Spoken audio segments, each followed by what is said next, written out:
Bonjour, je suis Saint-Of Benjo, porte-parole de la direction de la diplomatie nationale d'Israël, ici pour vous fournir des mises à jour quotidiennes et des nouvelles en français. Israël déplore la mort du soldat tombé au combat à Gaza ce matin, ce qui élève à 235 le nombre de victimes mortelles depuis le début de la guerre. Nous saluons sa bravoure et embrassons sa famille. Dans le cadre de la dernière opération menée à Khan Younes, les forces de défense d'Israël ont découvert à l'hôpital Al-Nasser des boîtes de médicaments encore fermées destinées aux otages israéliens. Dans l'hôpital, des boîtes de médicaments ont été trouvées avec les noms des otages israéliens. Les paquets de médicaments trouvés étaient scellés et n'avaient pas été remis aux otages.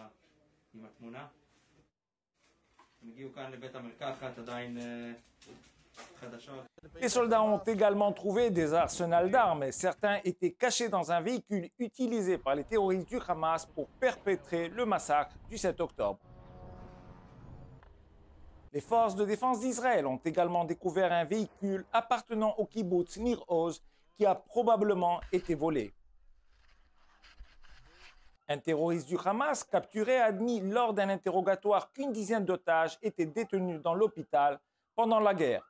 Lorsqu'on lui a demandé si le Hamas était basé dans l'hôpital, il a répondu «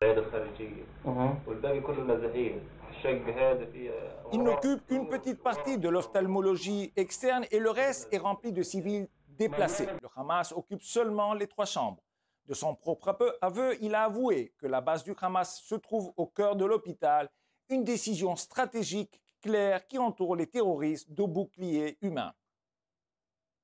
Israël maintient le droit de se protéger en opérant avec prudence dans encore un établissement médical qui a été transformé en enceinte militaire. Le ministre de la Défense, Yoav Gallant, a déclaré hier que la brigade de Khan Younes du Hamas a été vaincue et que les forces restantes ont été abandonnées par leur dirigeant, Yahya Sinwar.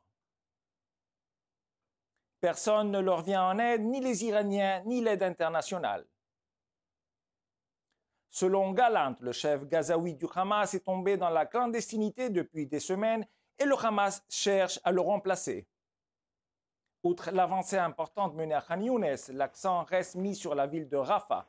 Hier soir, Benny Gantz a déclaré « Le monde doit savoir, les dirigeants du Hamas doivent savoir que si d'ici le Ramadan, nos otages ne sont pas rentrés chez eux, les combats se poursuivront partout, y compris dans la région de Rafah.